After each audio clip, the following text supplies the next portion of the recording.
Bom, boa noite. Essa é a nossa 12ª noite literária. A gente viveu durante esse ano uma celebração bonita de encontros em torno da literatura. E quando eu olho as noites literárias, acho que elas nasceram já na versão remota. A gente já estava vivendo essa chamada aprendizagem dos tempos pandêmicos, mas que deu a oportunidade da gente fazer uma conversa com gente de perto, de longe, amigos, ex-alunos, alunos, professores do colégio. Ela fica gravada e a gente vai entrando lá no canal do YouTube e vai descobrindo uma variedade enorme de possibilidades de ampliar essa conversa nossa em torno dos livros.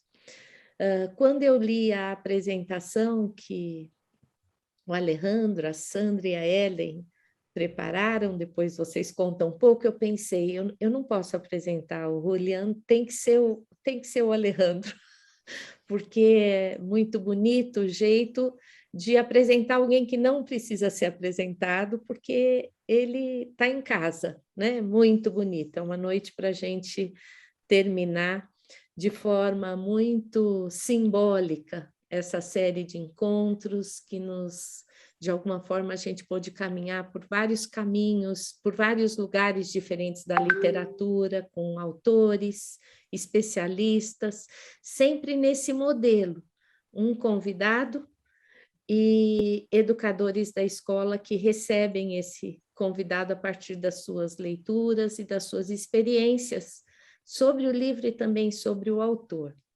Então, eu vou fazer diferente hoje, vou dar boa noite apresentando a Ellen e o Alejandro.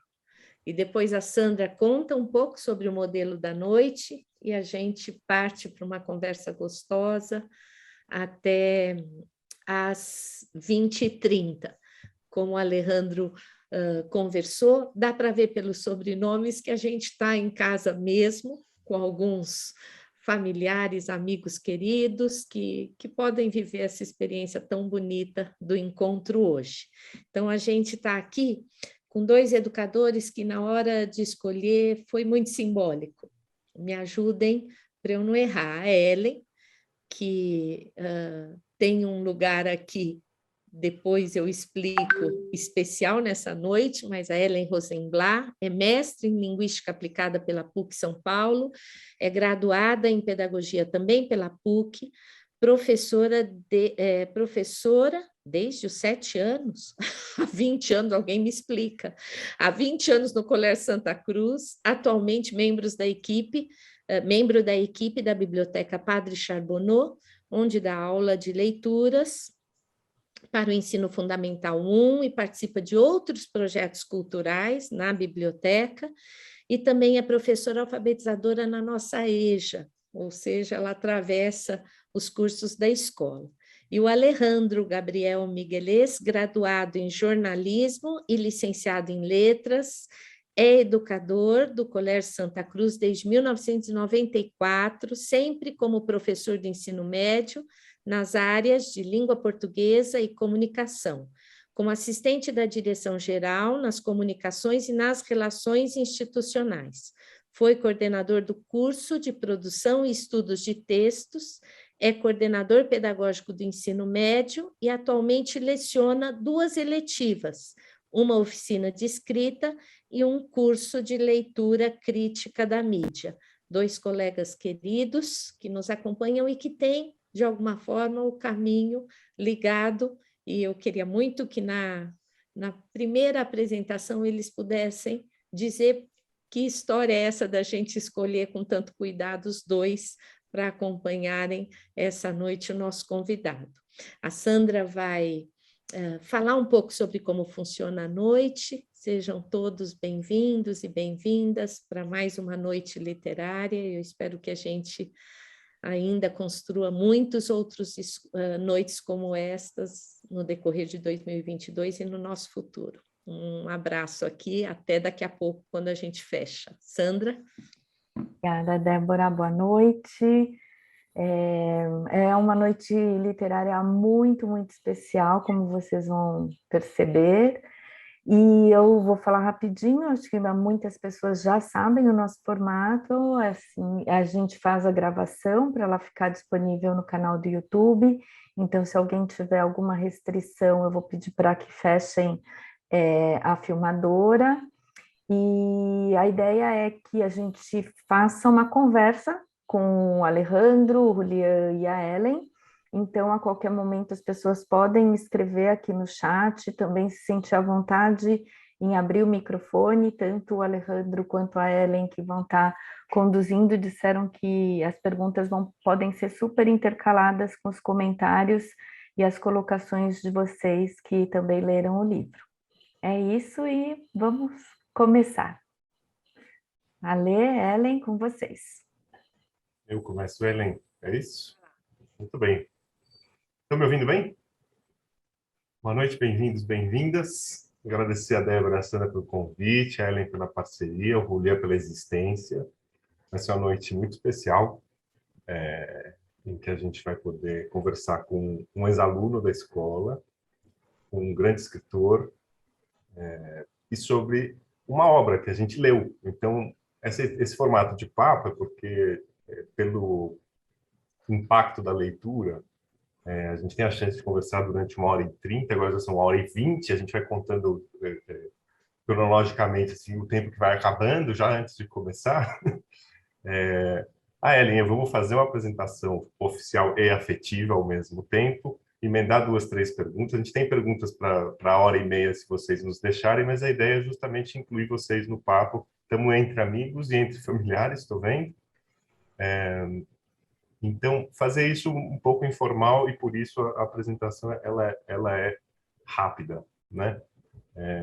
Julián Fuchs é escritor, é crítico de literatura, autor de romances premiados, entre os quais esse que nos reúne hoje, doutor em teoria literária pela USP, colunista do UOL, ex-aluno do colégio, já que a Débora cometeu a indiscrição de dizer em que eu não comecei a trabalhar na escola, eu vou cometer a indiscrição de dizer que ele é da turma que se formou no ensino médio em 99, foi aluno da Ellen e meu aluno, lembro bem do Julián em sala de aula, na segunda fileirinha, assim, duro, já não cabia naquela cadeirinha, né?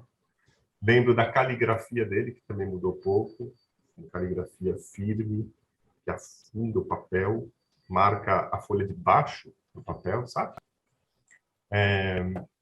E o Julián, que trabalhou conosco também, como corretor de redações. Ele também foi inspirador para jovens aprendizes escritores aqui no ensino médio, junto comigo em 2004 e 2005. Já que é para ser afetivo, a minha identidade começa com o Julián pré-ventre, né? Você começar falando que os nossos pais são amigos, são conterrâneos, são psicanalistas. Então, aqui, Lucia e Mário, presentes, o que nos transforma em sobreviventes e filhos de uma mesma situação, inclusive política. De alguma forma, somos irmãos. O Julián é uma espécie de caçula que eu nunca tive.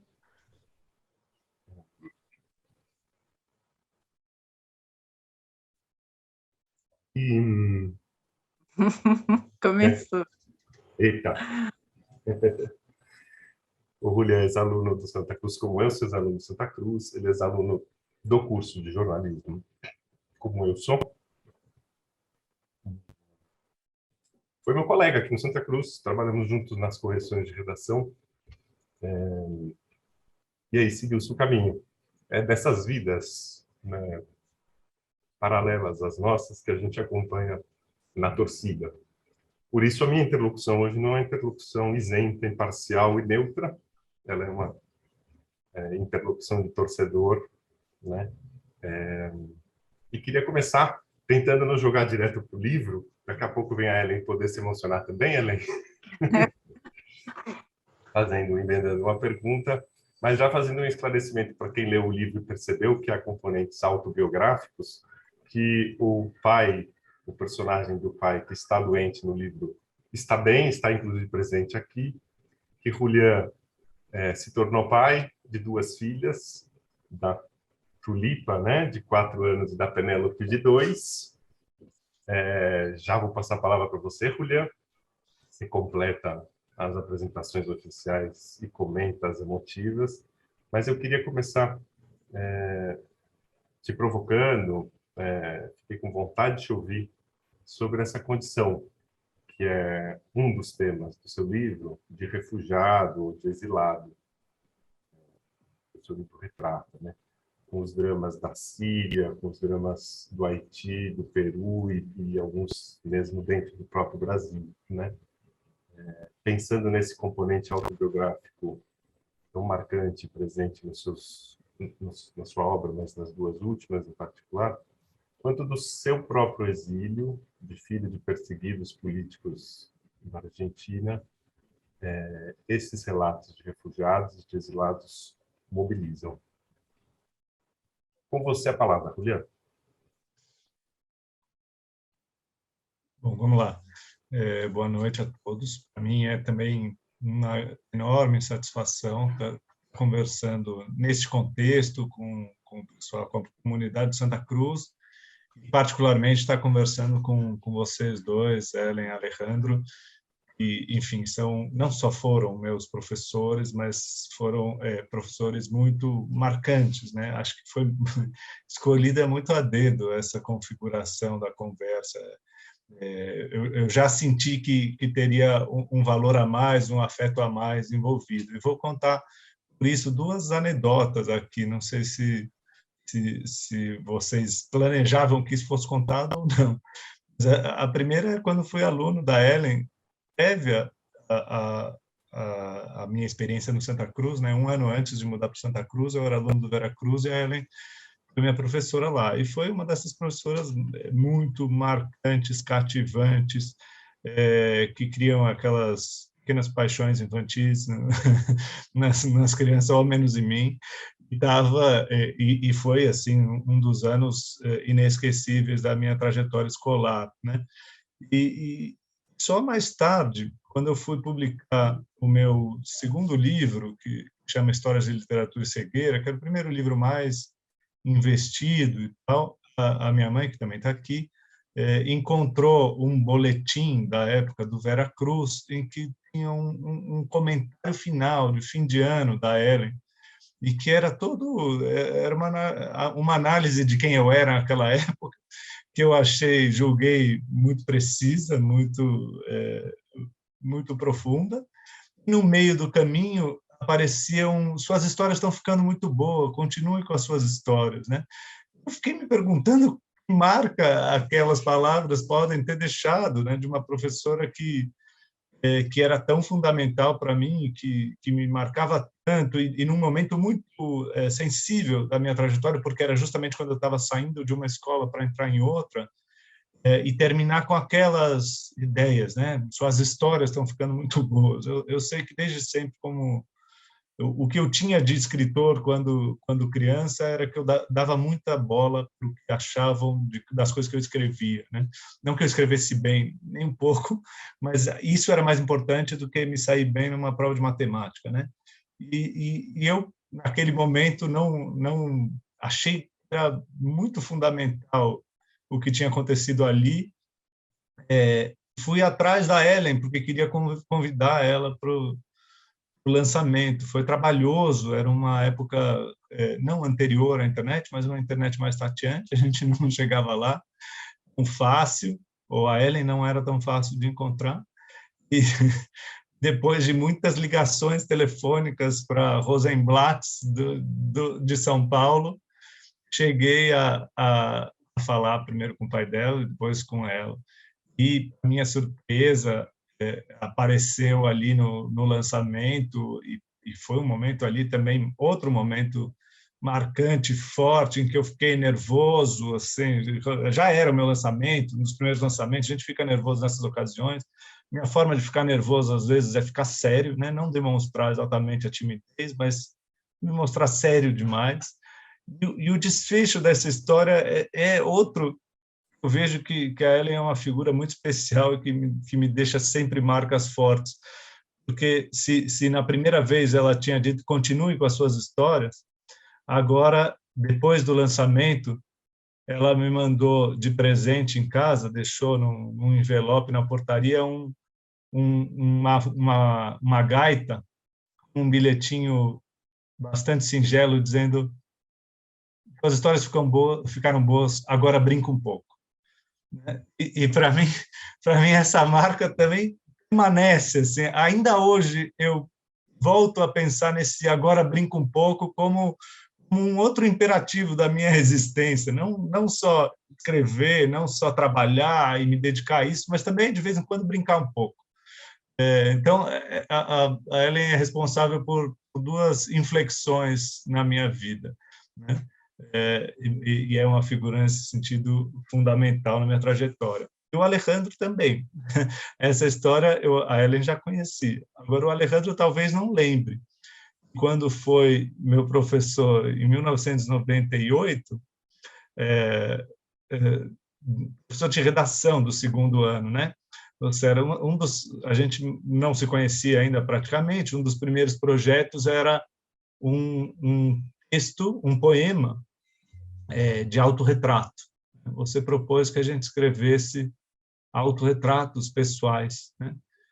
E, enfim, eu sou hoje bastante convictamente um autoficcionista, eu escrevo autorretratos, né?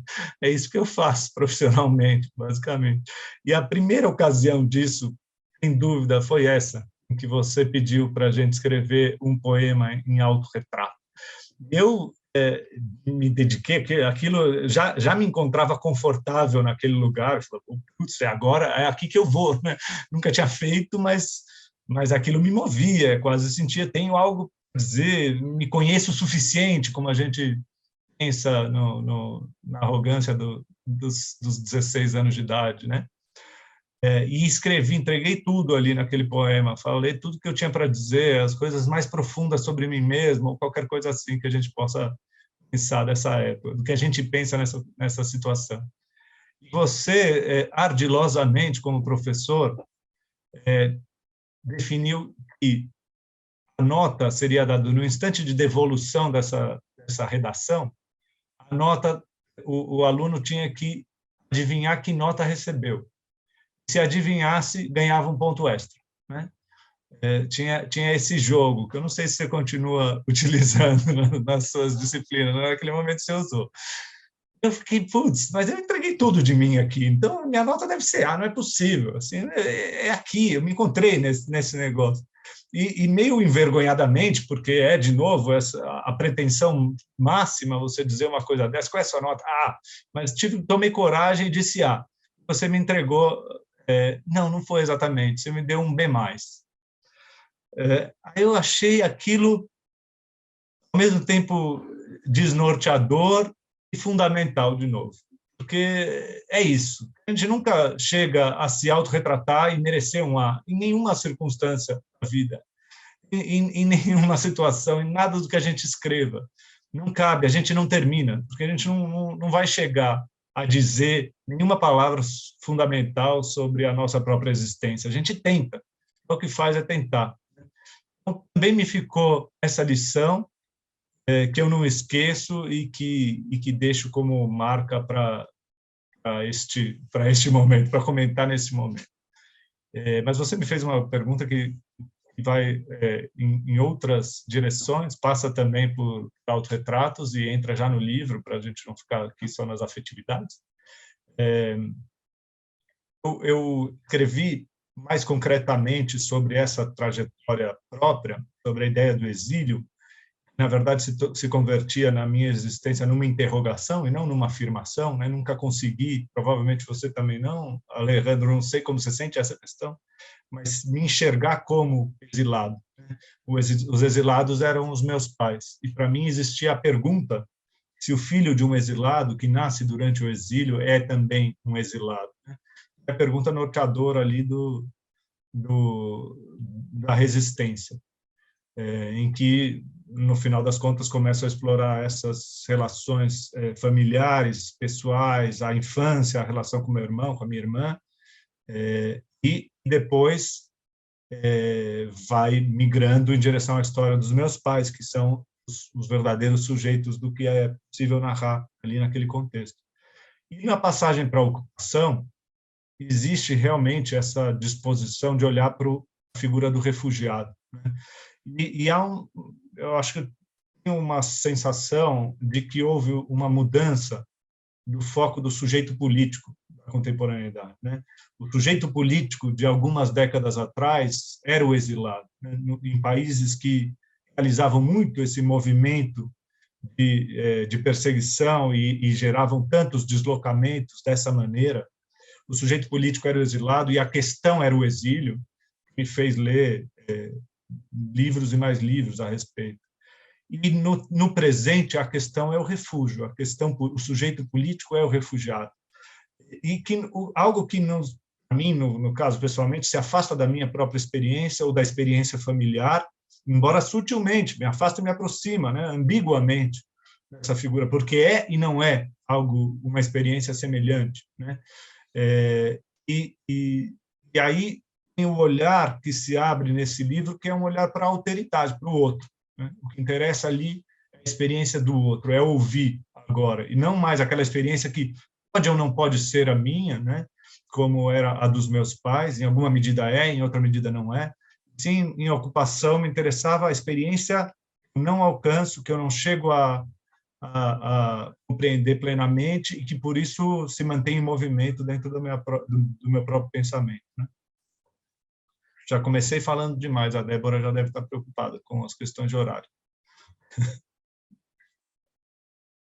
Eu nunca falo no meio, mas é que está tão emocionante essa conversa, eu acho que a gente não podia ter encontrado um jeito mais bonito e mais simbólico de fechar o ano, mas ainda não está na hora de eu começar a avisar que terminou o tempo, vamos seguir. Vou aproveitar, deixa então. Olha, primeiramente eu queria agradecer muito o convite, né, mais que simpático, honroso de estar aqui, além de estar feliz, eu estou muito orgulhosa de estar entrevistando aqui, ou mediando essa conversa com o Julián, e estar vendo aqui nessa tela um monte de colegas que constroem essa escola, gente bacana, gente sabida, familiares, e estou vendo o Miguel, que é meu aluno, Julián, não sei se você sabe dessa parte. Oi, Miguel. Eu nem contei para ele, eu falei, deixa passar, não quero criar expectativas, depois eu falo. Mas que surpresa bacana, tá com vocês dois, vocês todos aqui. Com relação a essa história do boletim e tal, é uma das minhas histórias, sabe aquela que você guarda para contar num momento muito especial, já contei inúmeras vezes, acho que todas as minhas colegas já ouviram. Não, Julián foi meu aluno, quando alguém comenta, Julián, não, agora eu vou contar. E, enfim, para além desse boletim meio premonitório, que não poderia ser diferente, eu queria te contar também de algo que talvez você não se lembre, que você era muito bom com as palavras também, não só nos textos, você era quase o meu assistente nas aulas. Se alguém estabeleceu alguma relação entre chocolates, pizzas e frações, devemos a você, porque quando eu não era muito feliz nas explicações, eu olhava para você, sabia que você estava atento e que você ia saber explicar de uma outra forma que todo mundo entendesse. Isso aconteceu algumas vezes. Então, o bonito é que de lá para cá, a sua escuta continua muito atenta e que tudo que você fala a gente entende e nos toca demais. O seu livro também nos faz querer conversar sobre ele.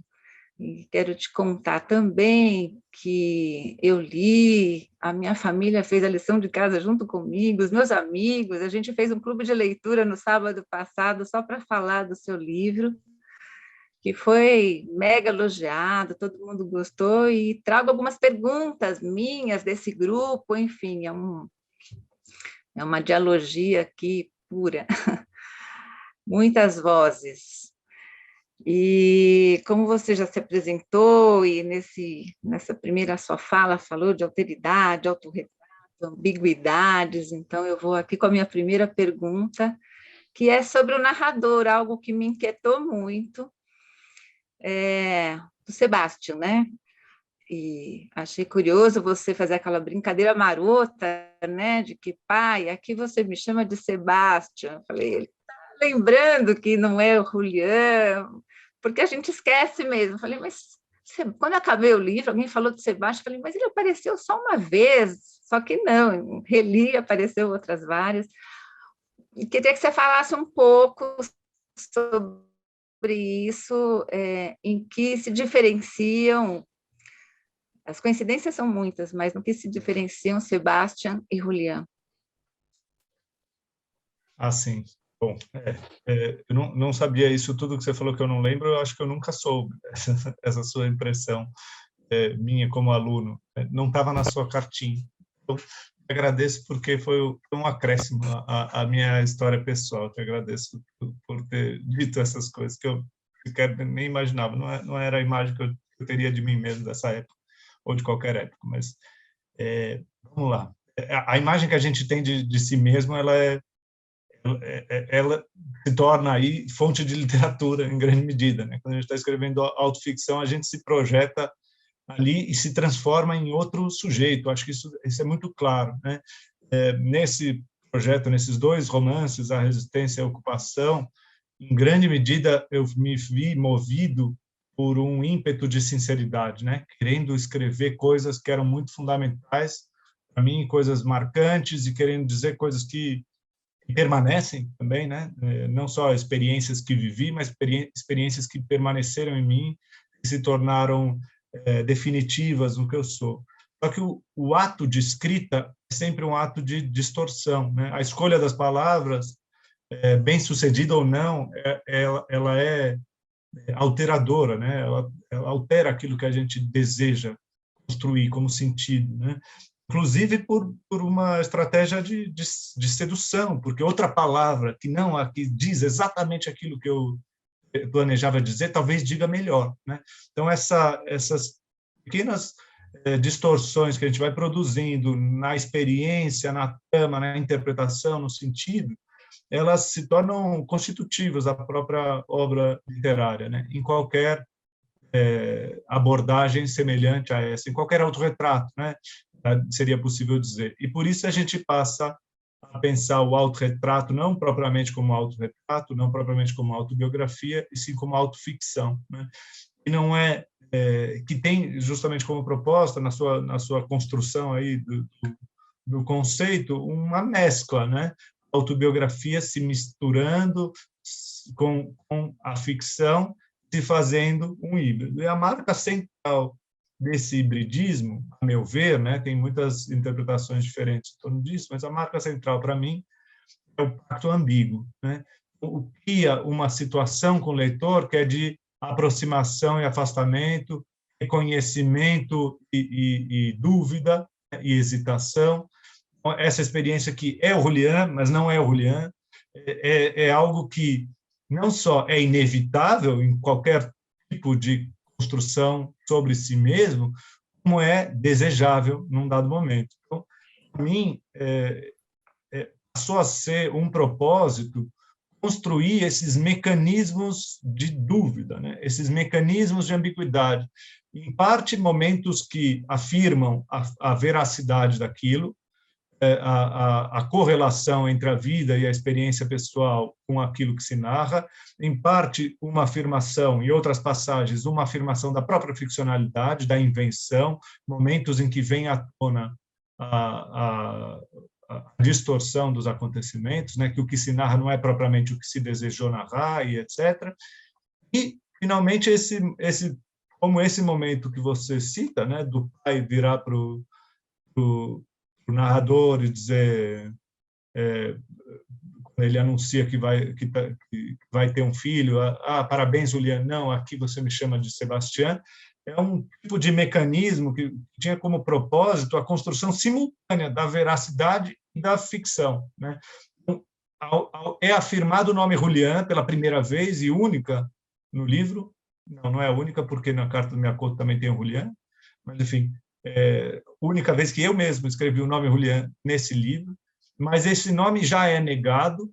Se ele é negado, a afirmação da veracidade está dada, mas a negação já transforma aquele texto num texto necessariamente ficcional. Porque meu pai nunca me diria parabéns, Julián, e eu responderia para ele, não, aqui você me chama de Sebastião. Em nenhuma instância da realidade seria possível que esse diálogo se desse. Esse diálogo é necessariamente ficcional, né?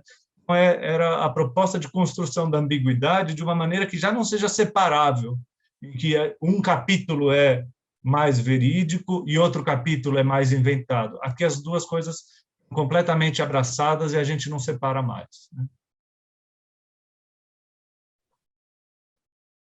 Muito bem. Daqui a pouco a gente volta para esse plano em que aparece o Mia Couto. Eu queria explorar isso, mas didaticamente acho que eu vou começar com te ouvindo um pouco sobre os planos de ação, essa coisa mais estrutural do romance. Lembrando que a gente está querendo incluir todo mundo na conversa e as dúvidas que vocês tiveram, as questões sinceras, vocês já podem ir trazendo para a gente. Mas eu tinha pensado uma formulação que discutisse, que fizesse vocês pôr um pouco essa intenção de intercalar esses planos, né? Entre o foco que está no pai, na gravidez e no Hotel Cambridge, né? Esses três planos que praticamente vão se intercalando durante o romance todo e que tem algo de muito contrastante, especialmente entre o plano pessoal do pai, da gravidez, vou chamar assim de pessoal, e aquele mais social, também vou chamar assim, para organizar um pouco a sua resposta, do Hotel Cambridge. Essa intercalação, ela cria um diálogo evidente entre esses aspectos, do mundo subjetivo e do mundo social, né? Eu queria te ouvir um pouco que diálogo você quis estabelecer, né? E para isso eu queria fazer uma confissão, que depois de terminar o livro eu fiz meio o jogo da amarelinha inverso, né? Uma segunda experiência de leitura separando os planos. Eu fui ler só a sequência do que fala do Hotel Cambridge, depois só a sequência do que fala da gravidez, e fiquei imaginando isso. Na sua visão, Julián, essa leitura que eu fiz depois traz de prejuízo para essa obra conforme você a concebeu, que é intercalando e propondo o diálogo entre esses planos. Pegando uma carona nessa pergunta, também queria saber se esses acontecimentos foram concomitantes. Sim, bom, vamos lá. É realmente uma questão fundamental para pensar o livro em si e as intenções autorais.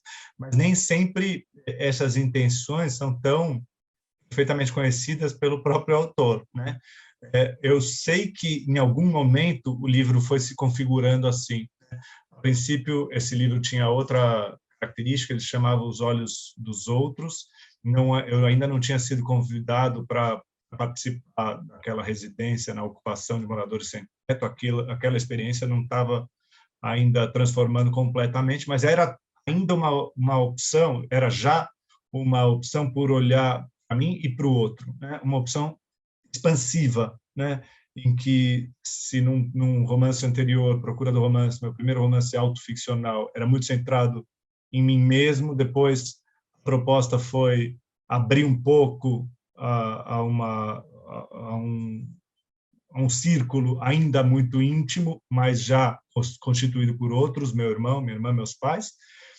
E aí, neste caso, a ideia era expansiva, né? Em círculos concêntricos, chegar mais longe de mim. Então, era a proposta de uma contraposição entre o que há de meu, de relevante, de potente, de intenso em mim, e o que eu encontro no outro, nesses outros, às vezes nesse encontro com o outro, que é desencontro, que é fricção, que é ruído, que é incompreensão. Me interessava isso como ponto de partida do livro. E aí fui concebendo esses núcleos. Mas essas explicações surgem um pouco a posteriori, né? Por que eu decidi que eu deveria narrar a doença do meu pai? Por que eu decidi que eu deveria narrar a tentativa de gravidez, a decisão de gravidez, a tentativa, a gravidez e o aborto? Porque esses momentos, e agora respondendo a Ellen, eles não foram na minha vida concomitantes, né? a boa parte dos acontecimentos em torno da doença do meu pai se deram 10 anos atrás, ou mais já. A perda da gravidez foi 5, 6 anos atrás, e a experiência no Cambridge é de anos mais recentes. Ou seja, é uma montagem, aí nisso a ficção está dando as caras plenamente, né? São deslocamentos de experiências vividas de fato, mas que vão se montando de outra maneira, né? Com outros sentidos. E o esforço era quase, intuitivamente eu achei que tudo isso conversava, tudo isso tinha que conversar, que essas experiências tinham que tomar umas às outras na construção de um sentido último, mas na prática isso foi laborioso, né? Era preciso estabelecer essas relações, era preciso estabelecer ecos e continuidades entre um núcleo e outro núcleo dessa narração. Aí, passando a pergunta, o que se perde, o que se perderia se eles tivessem montados ali cada núcleo no seu lugar, que justamente a construção é linguística, em última instância, é estilística, pelas palavras, e as palavras são reiteradas, reaparecem, vão sendo ressignificadas em cada contexto, com a ideia de construir não um sentido último, mas sim uma pluralidade, uma multiplicidade de sentidos, né? Acho que isso exemplarmente é o que acontece no título, né? A ocupação de moradores sem teto também ressurge na ideia do corpo ocupado de uma mulher ou de um corpo ocupado pela doença, e mais tarde uma outra noção de literatura ocupada, enfim, outros campos que provavelmente a gente vai abordar também, mas isso tudo acontece com a palavra ocupação, eu sinto que vai acontecendo com diversos termos ao longo do livro, né? Começa com ruína, o termo ruína é reiterado, ele reaparece, ele ressurge, está em questão. Então, existe uma escolha vocabular, lexical, que atravessa os vários núcleos e que tem o propósito de constituir sentidos subterrâneos no romance, né? Se constitui ou não já é outra questão.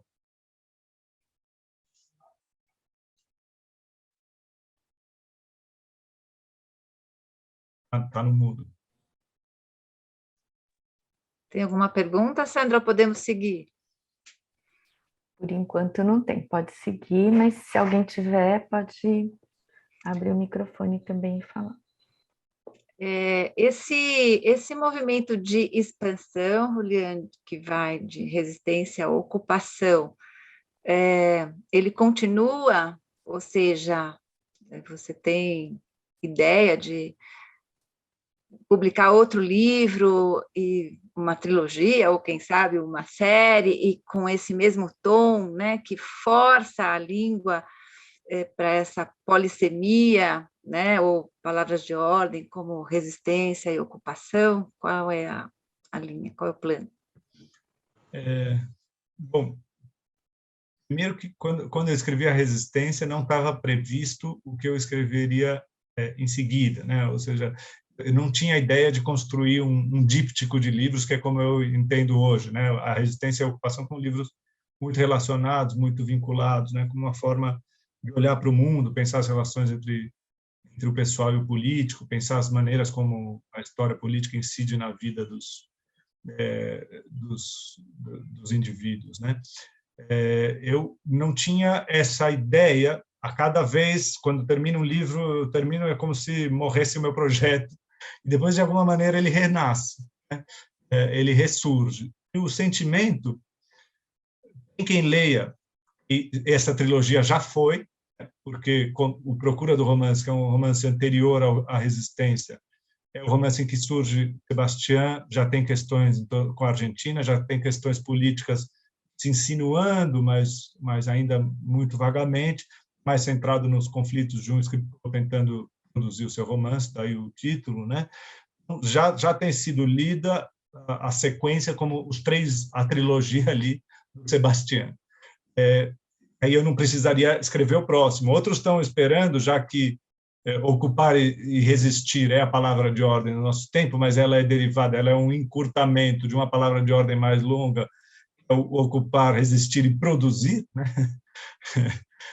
Que eu deveria escrever, então, neste momento, a produção, seja lá o que for, né? Esse romance, a produção. Mas o que eu senti, sinceramente, nessa morte do projeto, ao terminar um livro, quando tudo desaba, desaparece quase exaurido, né? Contei o que eu tinha para contar, escrevi o que eu tinha para escrever, e ainda que sejam livros curtinhos, são livros trabalhosos, e que algo se encerra completamente quando eu chego ao ponto final. E quando terminei a ocupação e deixei que ele tomasse alguma distância de mim mesmo, o que eu percebi é que eu estava, naquele momento, podia ir para qualquer lado, né? Algo tinha se encerrado a ponto de ser possível retomar os mais distintos vieses, né? Então, de novo, nas leituras dos outros, que eu acho sempre interessantes, houve quem achasse que a revelação do nome Julián aqui, que é a primeira vez que surge, em comparação com os outros romances, né? Em Procura do Romance, a Resistência não tinha. A revelação do nome Julián aqui é, então, uma passagem à autobiografia. Eu desisto do meu disfarce de Sebastián, passo a ser agora Julián, vou me narrar mais diretamente ainda. Outros acharam que eu estava encerrando o projeto autoficcional, então, para mim, se encerrou, ele matou a autoficção aqui, matou o personagem Sebastián dele, vai numa outra direção. E eu mesmo fiquei me perguntando, agora eu faço o quê? Eu poderia inventar, então, eu poderia, por exemplo, passar a ficcionalizar. E se eu criasse um personagem que nada tivesse a ver comigo? Parece a pergunta mais normal para qualquer escritor, mas que para mim é completamente insólita. É um pensamento muito improvável inventar, né? E eu senti que podia. Em algum momento eu senti que podia, e senti que poderia ir nessa direção. Ou então ir na direção de narrar o outro, a ponto de já me excluir finalmente, narrar um outro existente e passar para um projeto que já não seria tão autoficcional, e sim biográfico mesmo. Visitar o outro, narrar as histórias do outro, procurar histórias do mundo real que mereçam ser contadas em chave ficcional, mas que já não me envolvam propriamente. Ou então, essa imersão ainda no presente, que é efetivamente ainda no íntimo, que é efetivamente o que eu vou acabar por fazer. Estou enrolando para mostrar o que eu andei fazendo em 2 anos de não escrita, de só pensamento sobre o que eu escreveria em seguida. Tem um livro que eu sei que tenho que escrever, que há anos eu venho querendo escrever, que enquanto eu escrevia a Ocupação, eu me martirizava por não estar escrevendo aquele outro livro, embora estivesse parcialmente, que é sobre a relação conjugal. Aqui em Ocupação é um dos núcleos, mas ele aparece só num episódio, né? Numa passagem dessa gravidez e etc. Mas a relação conjugal, se a minha proposta literária, desde o início, é escrever coisas que sejam muito importantes para mim, relevantes, marcantes, fortes, me levem a elaborar algo, compreender algo, isso era o que eu vinha deixando de fora, ou o que eu vinha tocando muito lateralmente. O meu gesto de coragem neste momento é narrar a minha relação conjugal de 20 anos e ver onde é que eu vou parar a partir dessa narração. Vai precisar fazer um pacto e tanto com a sua parceira. Já está, os termos desse pacto já têm sido discutidos longamente, faz muitos anos. Já estamos chegando a um acordo. Enquanto isso, um livro de crônicas, elas são divertidíssimas e maravilhosas. Isso sim, está para sair. Em algum momento eu me dei conta que nas colunas eu vinha construindo algo que é um conjunto e de fato já está acordado. Aí sim, o pacto é com a editora, vai sair no começo do ano que vem um livro selecionando algo dessas crônicas pandêmicas. Fala um pouquinho mais desse pacto, Julián. A gente tinha uma sequência pensada de perguntas, mas já que está nesse momento, né, esse pacto futuro com a esposa, ainda há de se ver que efeitos terá, mas os pactos estabelecidos com seus pais, com seus irmãos, como funcionaram, que tipo... É uma autobiografia que também é uma heterobiografia, né? Como eles se viram como personagens, é isso que você falou, escrever também é trair, é uma leitura do vivido e pode ser a sua, ficcionalizada, e certamente não será a deles. Como foi essa leitura dos outros envolvidos que se tornam personagens da sua autobiografia? Então, esse é outro aspecto inevitável, né, da escrita autoficcional. Você envolve outros de uma maneira que, às vezes, eles talvez não gostassem de se ver envolvidos, ou tenham, sobretudo, ambiguidades. É outro elemento de ambiguidade que se cria nesse projeto, ambivalências, né, em relação a essa leitura, que se torna muito intensa para os personagens, né? Eles estão aqui, alguns deles, né? Poderiam, inclusive, falar se quisesse, mas o sentimento, meu sentimento como escritor, como pessoa, mais fundamentalmente, é que eu não desejo a literatura em nenhum aspecto como ato de rusga e de violência contra o outro, né? Existem autoficcionistas fazendo literatura assim, né? Que não se importam em explodir as suas relações, que colocam a literatura, em teoria, uma certa imagem da literatura como prioridade, e as consequências que isso tiver, tanto pode afetar a vida dos outros, tanto vai afetar as relações entre os outros ou com o próprio autor, tanto faz, né? Vamos que vale a pena. Para mim, não é assim, não é bem assim, não é um vale a pena apesar de todas as consequências. O meu sentimento é de que é preciso uma certa sensibilidade, uma certa delicadeza nessa construção, nesse olhar para o outro, nas palavras que a gente atribui ao outro, na caracterização que a gente faz, né? Só que, sem que isso se converta, esse é outro princípio importante, tem que se converta numa literatura autorizada, né? Vou ver aqui o que eu posso dizer sobre os meus pais, sobre a experiência deles, ou sobre a minha irmã, ou sobre o meu irmão. Há um diálogo que necessita da aceitação do outro ser narrado. Tudo bem. Os personagens da ocupação também era assim.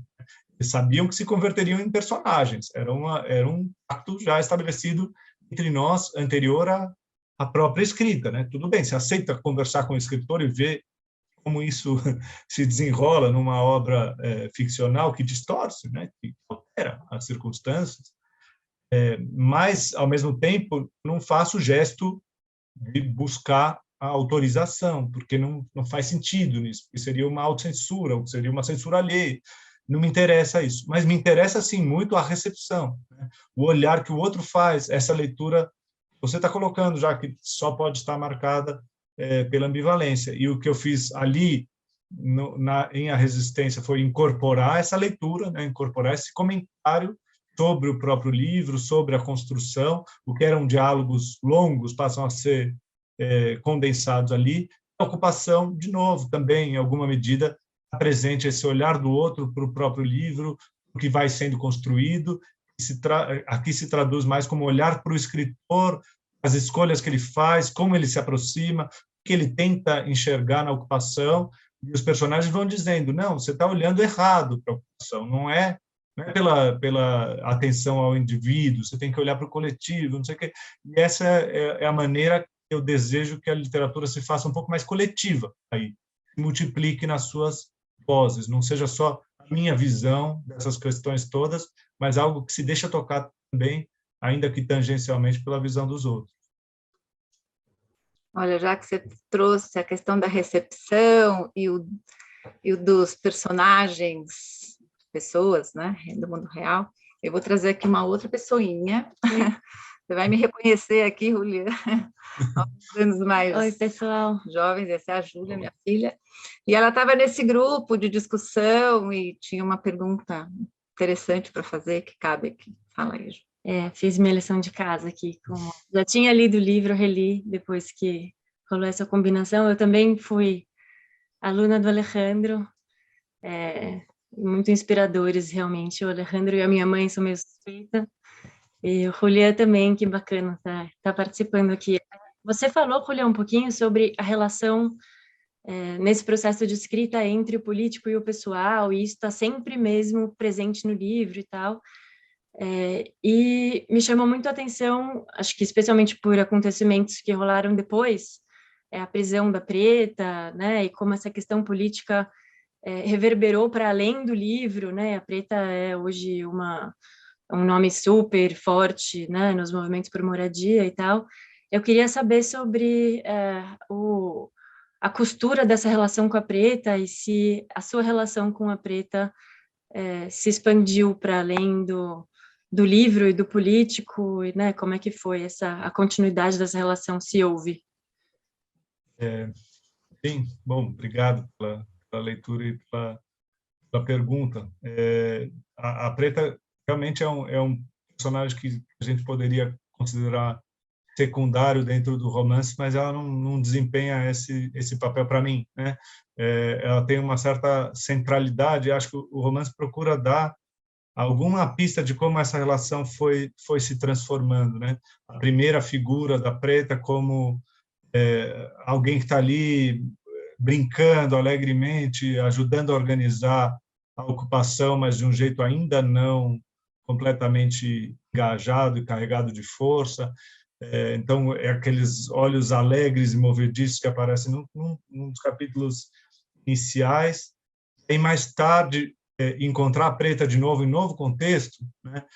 Na saída do Cambridge em direção à ocupação 9 de julho, o momento mais tenso da minha experiência lá com eles e mais tenso do que eu tinha para narrar, né? Aquela entrada 9 de julho carregada de preocupação do que poderia ser uma violência policial naquele contexto, e a Preta assume uma posição de liderança, de defesa, né? Ela coordena a barricada contra a eventual invasão policial, e aí tem essa alteração da imagem. Nossa, como aquela figura que eu julgava uma coisa é completamente diferente daquela primeira impressão que me causou, né?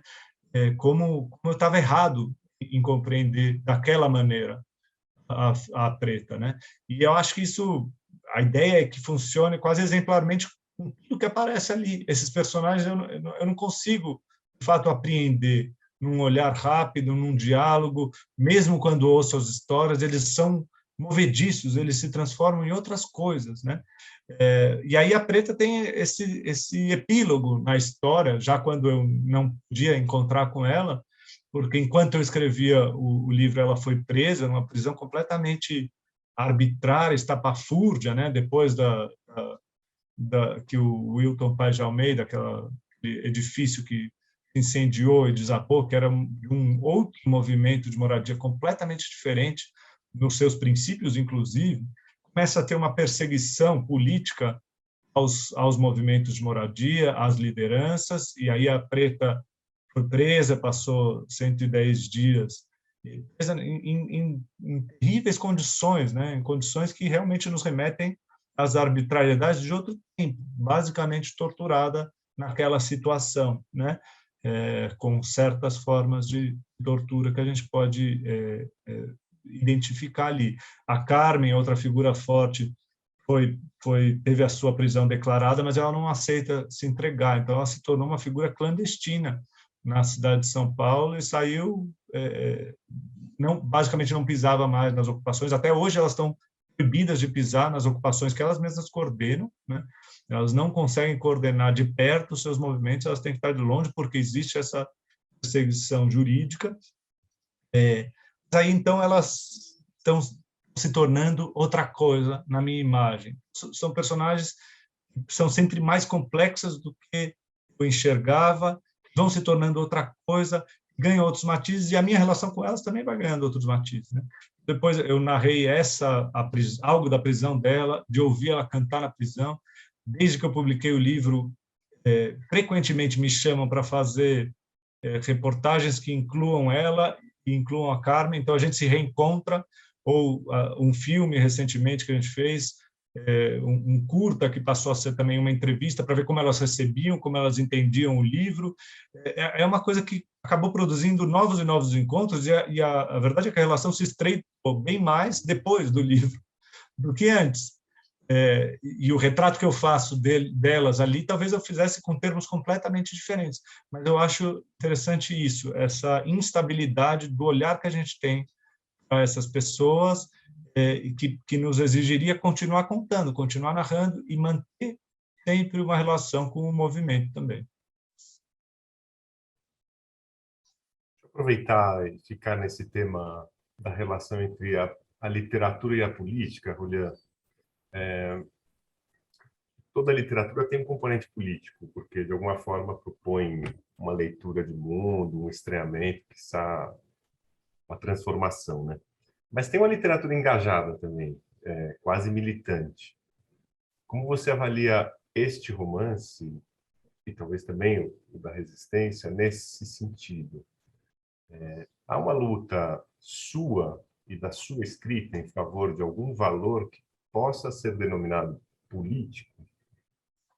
Quanto o livro é fruto da sua identidade com a causa da luta pela moradia popular? E em que sentido você avalia que o texto que você escreveu contribui com ela?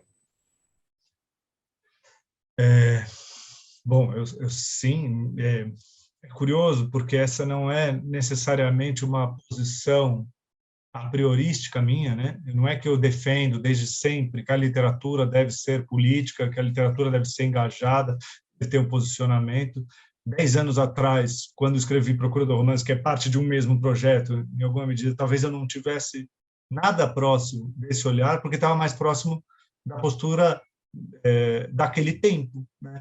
10 anos atrás, o mais comum era dizer literatura e política não se misturam bem, resultam em textos, às vezes, panfletários, em textos dogmáticos, que não trazem um tipo de reflexão de outra natureza. E eu acho que eu me veria um pouco mais aderido a essa concepção.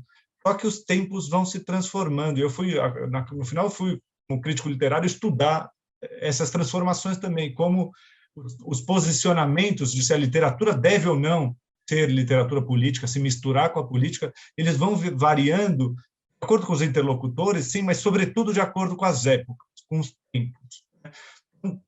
10 anos atrás, talvez não fosse tão necessário uma literatura de intervenção e de olhar presente para a política. Desses 10 anos para cá, a situação se transformou completamente no Brasil. A situação política se tornou muito mais aguda, muito mais urgente. A gente vê como ela perpassa quase que a totalidade da nossa existência. A gente estava falando aqui da ideia de pessoal como político, e uma inversão se deu na minha maneira de pensar, né? Essa expressão, né? O pessoal é político, uma forma que vem, uma ideia que vem do feminismo, que pode ser, nesse nosso contexto, também invertido. O pessoal é político e a política se fez pessoal, né? O político é pessoal, tem nos marcado muito pessoalmente, tem nos tocado muito pessoalmente, tem atravessado a totalidade da nossa existência, do nosso cotidiano. A gente acorda e olha para isso, né? Tantos de nós, não todos, tudo bem, esse agente é amplo demais, mas quanto disso não passou a fazer parte do nosso dia? E achar que a literatura não deveria se misturar com isso, aí passava a ser um ato de arbítrio da minha parte como escritor, né? Então, parei, agora eu vou escrever literatura, esquece tudo isso me preocupando, me mobilizando, me tocando, me angustiando, e vou escrever literatura que não pode tocar nessas questões. Não dá. Essas questões invadiram todo o espaço do nosso pensamento, se fazem necessárias e urgentes na própria construção literária. Enquanto escrevia, houve também um movimento que vem do outro, me convocando, né? Eu escrevi um romance chamado A Resistência, publicado em 2015, recebido, o grosso dessa recepção se deu em 2016, o texto de ruptura democrática no Brasil. Eu era praticamente convocado. Você está falando sobre isso, né? Você está falando sobre golpe, sobre autoritarismo, sobre ruptura democrática no seu livro. Você está escrevendo um livro de resistência, coisa que não era exatamente a minha proposta quando comecei a escrever o livro. Não se chamava nem A Resistência. E aí, quando escrevi A Ocupação, já foi um ato mais de posicionamento. Era já uma literatura que se propunha, em alguma medida, de intervenção, sobretudo depois que fui chamado a participar, a estar ali naquela ocupação. Aí sim era, neste momento, nestes tempos, a literatura deve responder a esse apelo constante do político, a esse retorno do autoritarismo, a essas arbitrariedades, essas opressões, essas violências que estão por toda parte e sobre as quais a literatura não poderia se omitir, ou ao menos a minha literatura, ou eu como escritor. Nunca isso se torna um imperativo para todos os outros, né, para todos os escritores. Aí, ali me veio a ideia da literatura ocupada, né? Então, quando acontece uma ocupação, né, a ocupação que se fez, o gesto político fundamental do nosso tempo também, né, ocupar ruas, ocupar universidades, ocupar praças, ocupar edifícios vazios, o que se faz nesse caso, excetuados os edifícios vazios, mas os edifícios oficiais também, é ocupar para que aquele espaço signifique outra coisa, simbolize outra coisa momentaneamente, e depois a gente desocupa, né? A gente vai para a praça, o ato pareceria inócuo, né? Ir para a praça, ocupar a praça, gritar palavras e voltar para casa. Por que isso fez diferença? Mas fez, algo produziu, como ficou muito claro em tempos recentes no Brasil e no mundo inteiro, né? A literatura também pode sofrer esse movimento. Não é que ela deva se confundir a todo sempre com a política, ela pode ser ocupada. De repente, essas outras ideias, o presente, a política, tomam conta do livro. E depois se retiram. Não significa a literatura estar alterada para sempre, nunca mais vamos poder escrever sobre outra coisa. Inclusive, meu pensamento se transformou desde então, porque eu publiquei a Ocupação em 2019, e desde então a situação política se fez mais urgente, mais complicada, mais dolorida, mais indignante em todos os aspectos, e tomou tanto conta do nosso presente, do nosso cotidiano, o sentimento recente também é preciso outra coisa. Não é possível que a política tome conta de tudo, domine todos os espaços, e que esses homens atrozes que ocuparam o poder ocupem também as nossas subjetividades, as nossas sensibilidades, os nossos discursos, a totalidade do que a gente tem a dizer. Já migrei um pouco em outra direção, e por isso meu projeto seguinte, vocês podem ver, a princípio não tem nada de propriamente político, né? Meu olhar é muito mais para uma literatura que eu estou chamando agora de total, não mais literatura ocupada. Ela inclui a política, ela contempla a política, ela olha para o presente, mas ela também tem que ser a expressão de tudo mais que é a vida e que transborda para além da política.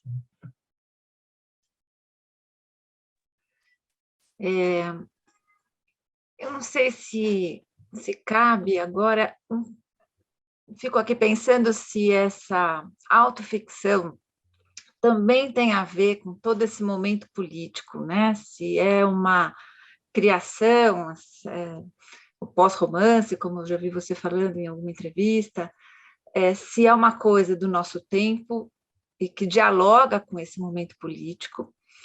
E já aproveito para perguntar se é possível antever algum outro movimento, já que você... Outro dia eu li uma crônica sua sobre ser crítico literário ou participar de concursos, como é difícil, então você deve estar lendo muitas produções atuais, se elas estão aderindo a essa questão da autoficção, se já caminham por outras vertentes.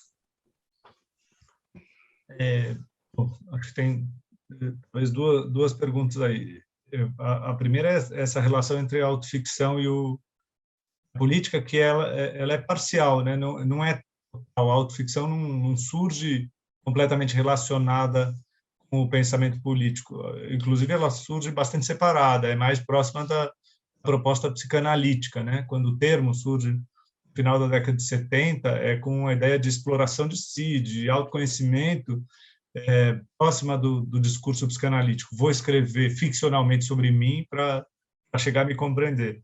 Isso está presente no meu projeto, como em tantos outros da autoficção que aconteceram nestas últimas décadas e foram ganhando muita força, né? Mas há certa vertente autoficcional que você cita esses ensaios em que eu estou falando de outra maneira, não só de autoficção, mas de pós-ficção, né? que trazem outro matiz mais próximo a esse matiz político, né?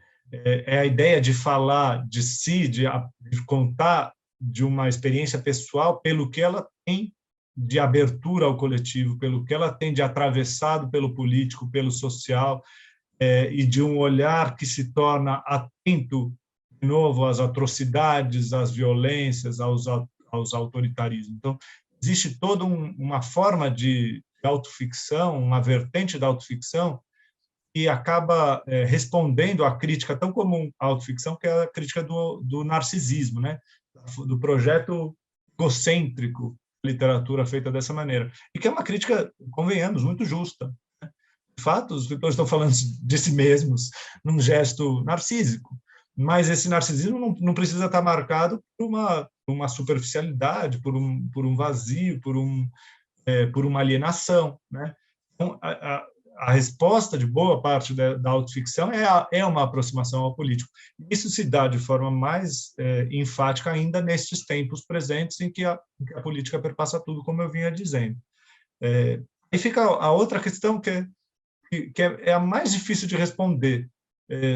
O debate teórico sobre em que estágio estamos do projeto autoficcional, se a autoficção acabou, já disse o que tinha para dizer, se ela se tornou um gênero dominante, que, portanto, deve ser criticado pelo seu excesso, ou se ela ainda está em construção e pode ir mais longe. A gente está perto da ideia da crítica literária das formas ascendentes, formas dominantes e formas residuais, né? Nada desaparece realmente no campo da literatura. Os projetos eles continuam coexistindo continuamente, mas uma certa forma de narrar vai ganhando força. E de fato cresceu muito a autoficção em tempos recentes.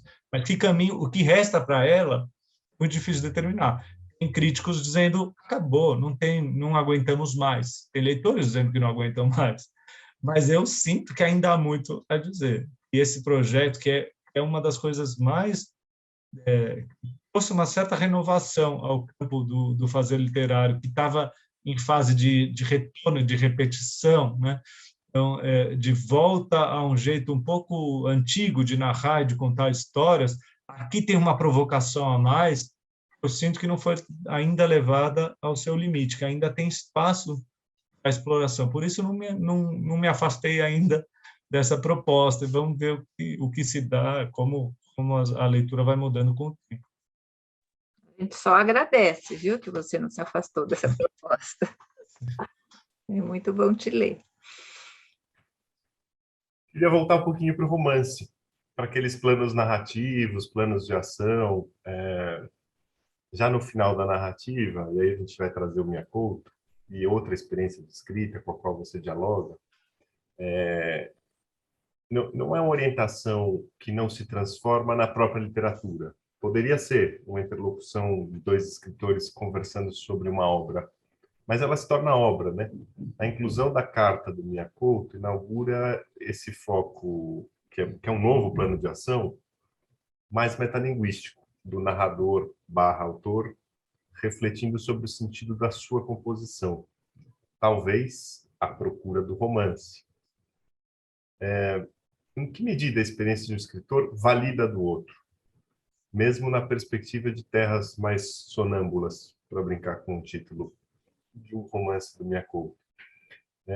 E já que é um caráter autobiográfico declarado, como foi essa orientação de fato na vida real do Minha Couto, que você agradece no final do livro? Quanto ele e essa interlocução influenciaram a produção deste livro e do seu estilo?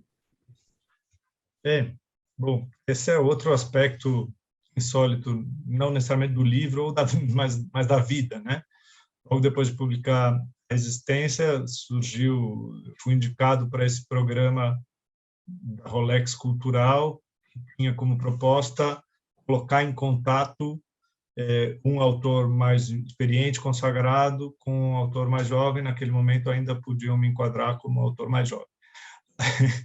Aí disputei essa vaga. o Miyakoto me escolheu e eu estava colocado ali numa situação de ser, então, orientado por ele. E ele próprio defende a escolha dele dessa maneira, que ele achou que ele tinha algo a me ajudar naquele momento. Por que ele tinha algo a me ajudar? Porque eu vinha nessa vontade, expressando no meu projeto já, vontade de me expandir além de mim, né? Então, sair dessa voz que me domina demais, desse olhar para mim mesmo e tentar alcançar as vozes dos outros. E ele é um autor que faz isso com extrema capacidade, né? Não preciso elogiar o Miyakoto aqui, mas é isso, o que ele faz continuamente é entregar a voz ao outro. Ele vinha escrevendo até então, uma trilogia de mais de 1000 páginas, narrada por uma mulher negra moçambicana do século XIX. Como eu, que estou aqui me digladiando com esse encontrar a voz de um outro, a chegar a falar, em alguma medida, colocar o outro para falar dentro do meu livro, como podia me relacionar com aquilo? Ele, de fato, tinha muito a dizer, né? Nesse caminho, nessa vontade, e me impeliu a fazer isso, ele me incentivou continuamente a fazer isso, e viu como eu também cavava, não encontrava necessariamente a minha maneira de fazer isso. Acho que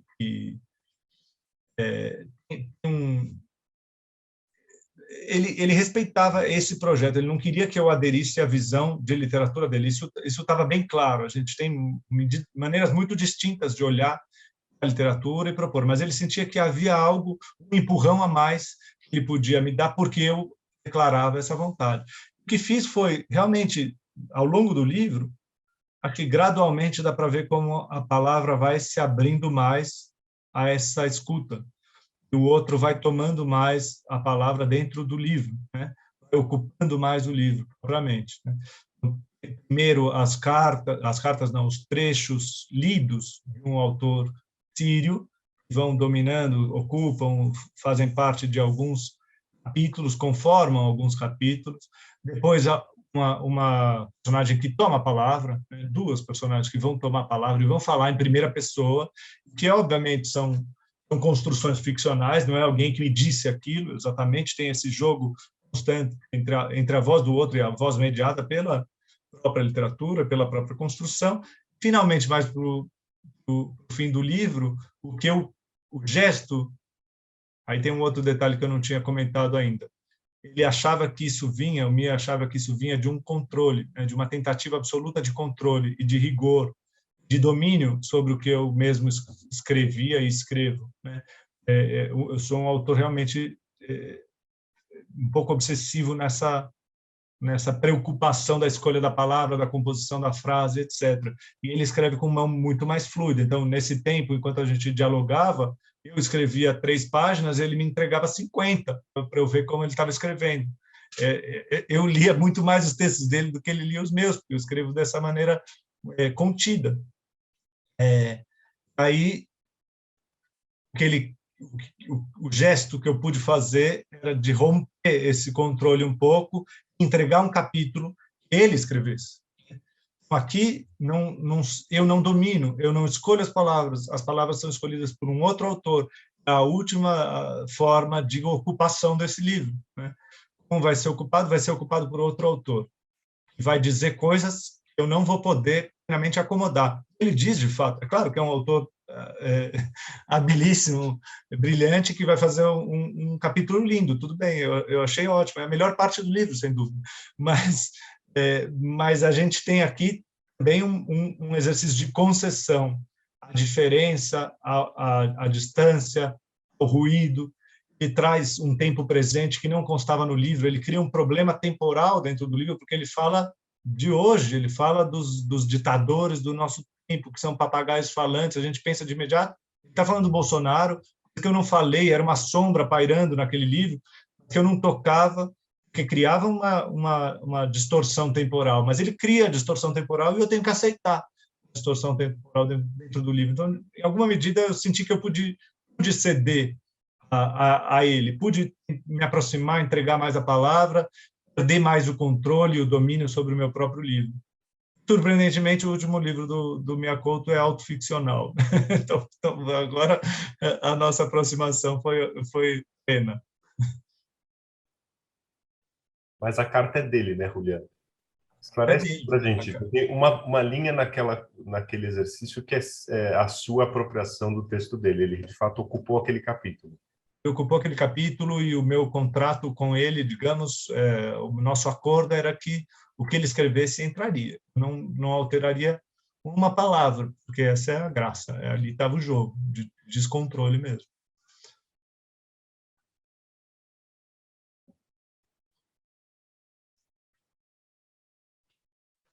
Bom, a gente sabe que... Não, tem duas coisas. Primeiro que eu não sei se alguém não escreve autoficção, né? Embora não se chame autoficção, porque está sempre impregnado, né, de você mesmo. E que todas as leituras dialogam, né? Você tensiona muito essas características, né? A dialogia e a polissemia, né? Você carrega nas duas. E ainda lembra de Bakhtin no meio do livro. Cita. Queria saber, não queria perder a oportunidade, a gente está se aproximando do final, mas não quero perder essa chance de saber o que você está lendo de antigo e que, sei lá, de clássico ou não, mas quem são os nomes aí que fazem companhia nessa nova geração de escritores? Muita gente, acho que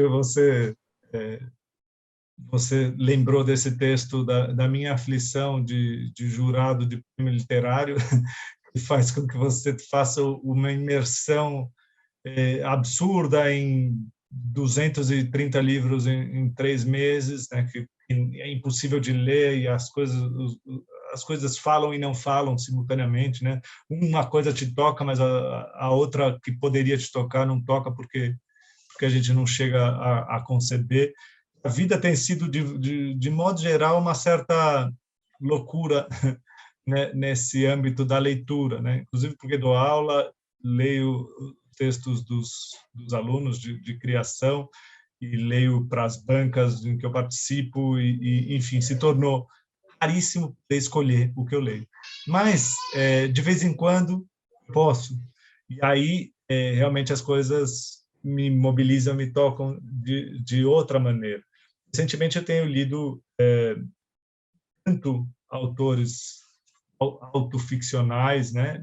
Muito do Coetzee, do Sebald, autores que são quase cânones da autoficção, como autores mais jovens, mais contemporâneos meus, como Tatiana Salem-Levy, ou Ricardo Lísias, ou Michel Laub, uma série de autores contemporâneos que falam bastante em que eu me encontro, em que eu me identifico. Na prática, o que eu faço é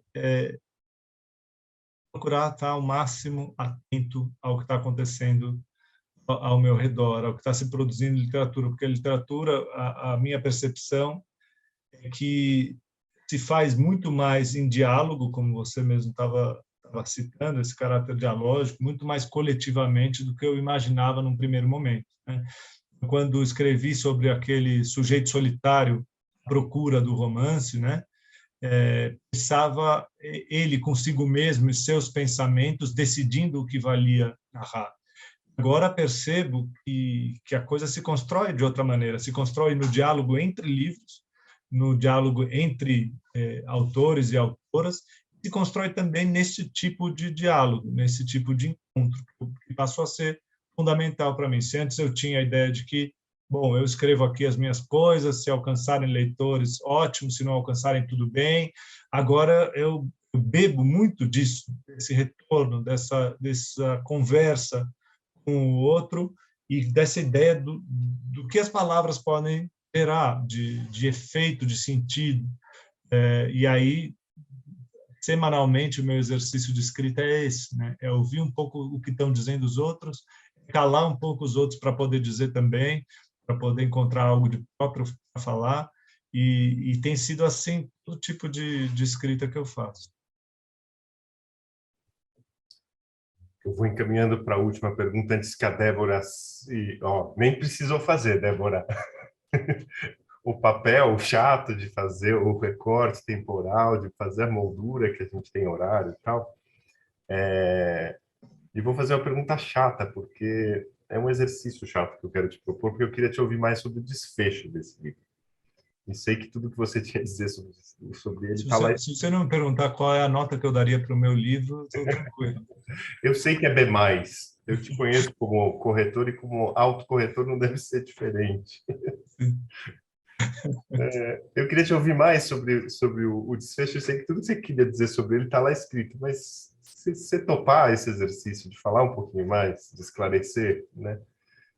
Ali acontece uma derradeira síntese do sujeito fundido à imensidão dos outros.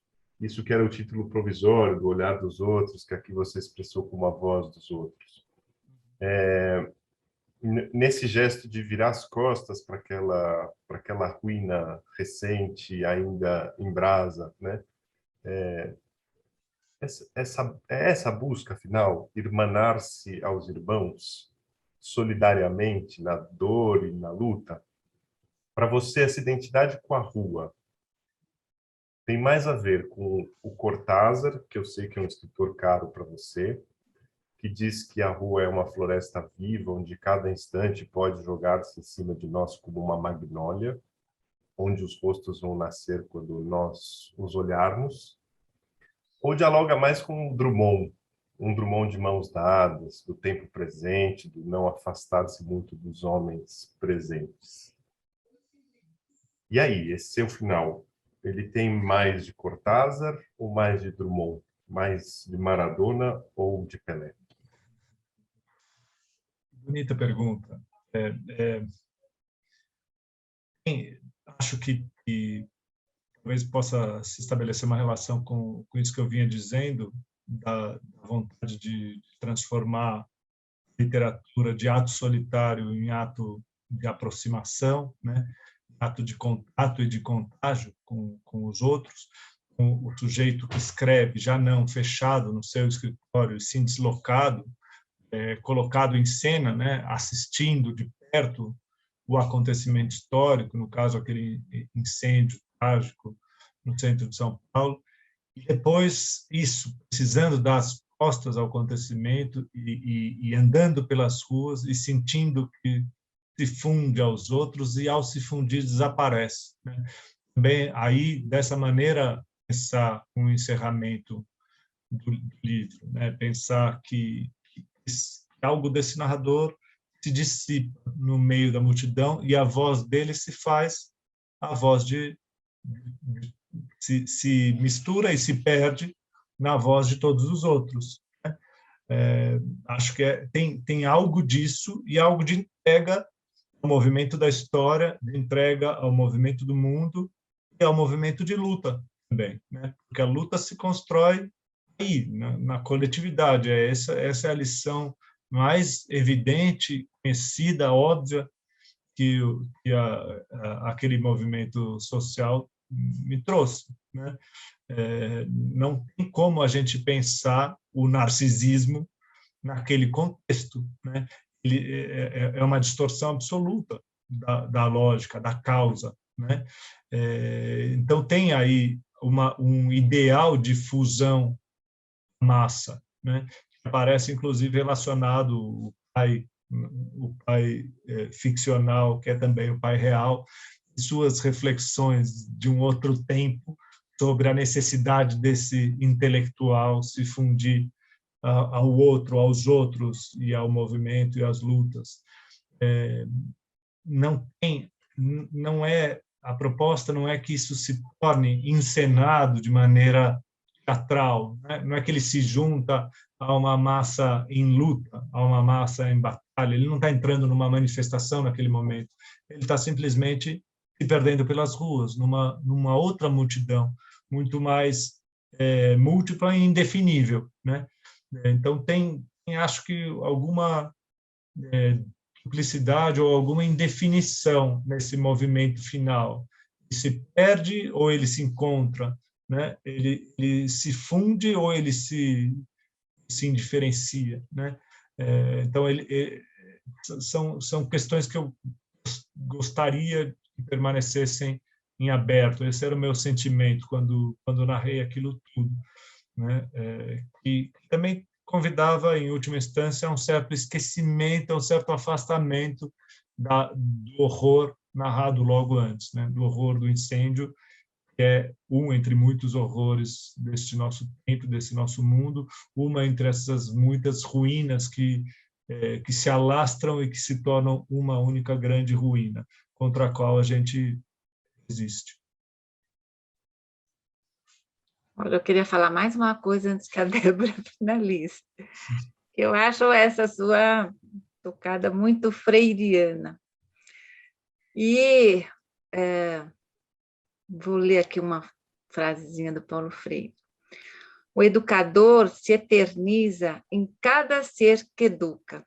Então, estou muito orgulhosa de me sentir eternizada aí nas suas palavras, na sua escrita, nas suas produções todas. Foi uma honra, um prazer, uma alegria e uma emoção, Juliana. Emoção. Muito também. Depois eu vou aqui me debulhar aqui com a Júlia. Obrigada. Uma emoção grande minha. Eu, como Sebastião, não expresso muito nas feições aquilo que sinto por dentro.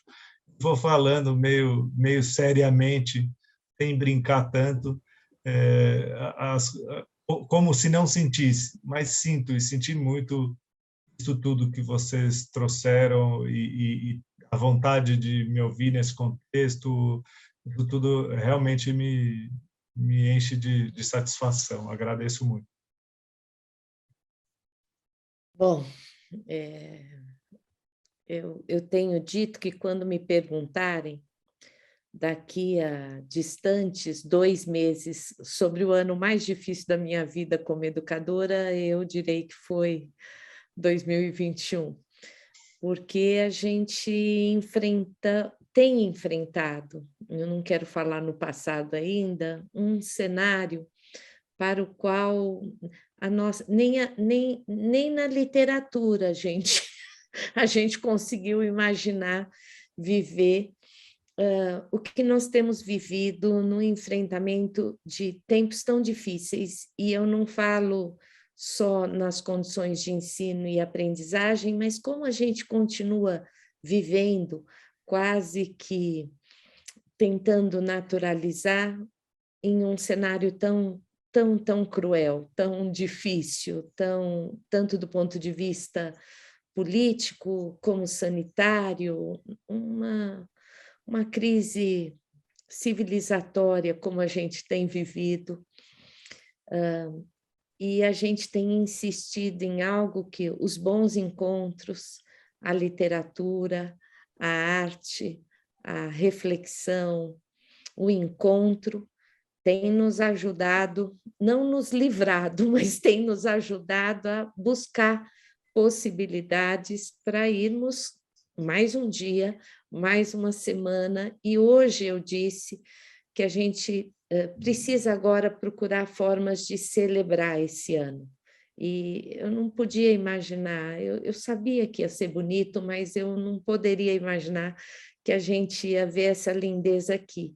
Ver os seus pais aqui desde o começo, eu ficava pensando, nossa, eles devem admirar tanto esse menino. E aí eu vi a admiração na família, nos colegas, nos professores, nos ex-alunos, mas, sobretudo, né, na figura do Alejandro e da Ellen.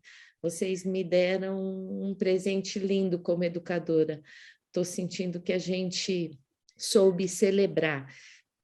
E celebrar aquilo que vai compondo, né, a trajetória de cada um, a trajetória dessa escola, que eu tenho tido o privilégio há poucos anos de acompanhar e de ter a honra de fazer parte. Então, queria te agradecer muito né, te agradecer pelo aluno que você foi, eu teria te dado 10, tenho certeza, e ainda correria risco de comentários piegas de pedagoga, lindo, maravilhoso, e que bom que tem o Alejandro para deixar esse espaço da possibilidade daquilo que ainda, daquilo que ainda pode ser escrito cada vez melhor. Que bom que tem a Ellen, que te convida a brincar, e que bom que tem você, que realiza no futuro tudo aquilo que a gente sempre espera, né, para os alunos. A gente espera isso, que eles, de alguma forma, eternizem o nosso pedaço de educadores. Então, queria saudar a todos, desejar um final de ano de celebração, e também de muita reflexão sobre o ano que vem, que vai precisar de muito de nós, de muito de nós. Agradecer a Sandra na coordenação da Biblioteca Padre Charbonneau, com todos os educadores e educadoras que estão aqui, e dizer que a gente não poderia, de forma alguma, ter imaginado e recebido um presente melhor que você, que lembra para a gente que entre o passado e o presente e o futuro, a gente vai fazendo esses encontros com os nossos alunos, tá aqui, né? Serão sempre os seus professores. É gozado isso, porque eu fiquei pensando, a gente vai ficando tão próximos e, ao mesmo tempo, essa condição de professor está presente no Alejandro e na Ellen, que bonito, e se perpetua, né? Nos FUCs que continuam e que estão aqui. Então, uma boa noite para todos, muito, muito encantada com o que a gente viveu aqui. Muito obrigada aos seus pais. Eu, como mãe, estou achando que a gente precisa disso. Muito obrigada aos seus pais e a você, e a todos que estão aqui. Muito obrigada, Alejandro, Ellen, Sandra. Muito obrigada. Obrigado, Débora. Obrigado pelas palavras e obrigado a todos por terem vindo aí. Obrigada, boa noite. Boa noite. Boa noite.